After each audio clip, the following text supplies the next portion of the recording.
Hello जोहार नमस्कार। मेरा नाम है रमेश कुमार। तो दोस्तों, नरेंद्र मोदी इंडिया गठबंधन से इतना डरे हुए हैं कि बहुत ही जल्दबाजी में तरह तरह का फैसला ले रहे हैं और हमारा पूरा देशवासियों को बहुत ही खुशखबरी मिलने वाला है। जो कि इंडिया गठबंधन से इतना डर गया है कि गैस सिलेंडर का दाम मतलब 1100 कुछ रुपया हो गया था। लेकिन जो कि मोदी जी इंडिया गठबंधन से इतना डर गए हैं कि गैस सिलेंडर का दाम उन्हें कम करना पड़ रहा है। जो कि अभी के टाइम में आप लोग थोड़ा सा क्लिप देख सकते हैं। अभी के टाइम नरेंद्र मोदी 200 रुपये गैस सिलेंडर का दाम कर दिया है। मतलब आप लोग समझ सकते हैं कि इंडिया गठबंधन से मोदी जी इतना डर गए हैं कि इस तरह का फैसला लेने पर वो मजबूर हो गए हैं। मतलब उनका 56 इंच का सीना है ही नहीं। अगर रहता तो इस तरह का छोटे छोटे पार्टियों को लेकर गठबंधन नहीं बनाते और अकेले ही वो मैदान पर उतर जाते और अकेले दम पर वो चुनाव लड़ते। लेकिन छोटे छोटे पार्टियों को मिलाकर एक महागठबंधन की तरह वो अलायंस कर रहे हैं। लेकिन विपक्षी लोगों को इस तरह का घेरते हैं कि मात्र हम अकेले ही एनडीए में शामिल है और एनडीए में कोई पार्टियां शामिल नहीं है, इस तरह का अफवाह फैलाते हैं।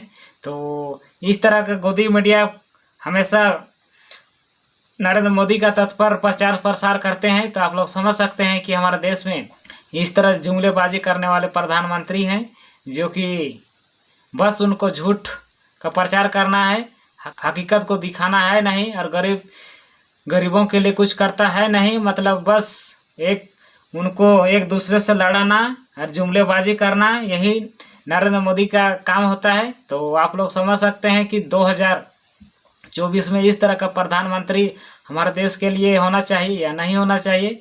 तो अभी के टाइम में इंडिया गठबंधन से इतना डर गया मोदी जी की वो जल्दबाजी में तरह तरह का फैसला ले रहे हैं। और डरना भी चाहिए, काहे कि एक गरीब जनता ही नरेंद्र मोदी को इस मुकाम तक पहुंचाए हैं। लेकिन गरीब जनता के लिए वो कोई ऐसे भलाई काम कर नहीं रहे हैं। जो कि ऐसे मित्र हैं जो कि उन्हीं के भलाई के लिए तरह तरह की योजनाएं लेके आते हैं और उन्हीं को फायदा पहुंचाने का काम करते हैं। लेकिन गरीबों के लिए वो कुछ करते नहीं हैं और उस तरह का कोई भी योजनाएं नहीं लाते हैं। इंडिया गठबंधन से मोदी जी इतना डर गए हैं कि बहुत ही तरह तरह के अभी जल्दबाजी में फैसला ले रहे हैं। नरेंद्र मोदी 100 पर भारी, एक कहावत भी है लेकिन एक फेक कहावत है। उनके गठबंधन में 36 ऐसे ग्रुप हैं जो एनडीए में शामिल है और इंडिया के गठबंधन में मात्र 26 ऐसे पार्टी है जो शामिल है। मतलब एनडीए के गठबंधन में 36 ऐसे पार्टी हैं जो नरेंद्र मोदी के गठबंधन में शामिल है और विपक्षी में 36 पार्टी ऐसे हैं जो विपक्ष की भूमिका में गठबंधन में शामिल हुए हैं। तो आप लोग समझ सकते हैं कि 56 इंच का सीना कहने वाले नरेंद्र मोदी अभी कहाँ गायब हो गई। जो इतना बड़ा अलायंस छोटे छोटे पार्टियों को मिलाकर कर रहे हैं, अगर 56 इंच का सीना रहता तो मात्र अकेले चुनाव मैदान पर नहीं लड़ जाते, नहीं तैयारी करते।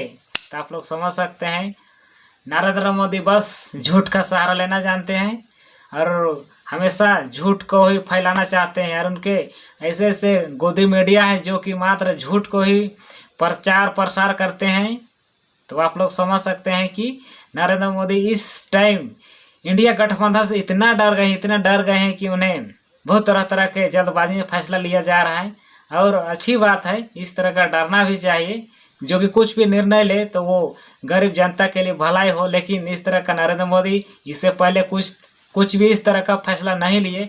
जब भी लिए तो बड़े बड़े बिजनेसमैन कॉरपोरेटर लोगों के फायदा दिलाने के लिए इस तरह का फैसला लिए थे। लेकिन अभी के टाइम में नरेंद्र मोदी इतना डर गए हैं कि गरीब लोगों के लिए इस तरह का सोच रहे हैं। तो पूरे भारत के नागरिकों से यही अनुरोध है कि इस तरह के जुमलेबाजी प्रधानमंत्री को आप लोग 2024 में सोच समझ कर कि ऐसे चयन करें जो कि हर समय जुमलेबाजी ना करे और गरीब लोगों के लिए कुछ भला करे। तो इस तरह का नेता अगुवाई करने वाले को आप लोग चुने। तो ठीक है, फिर और एक नेक्स्ट वीडियो मिलते हैं। तब तक के लिए नमस्कार।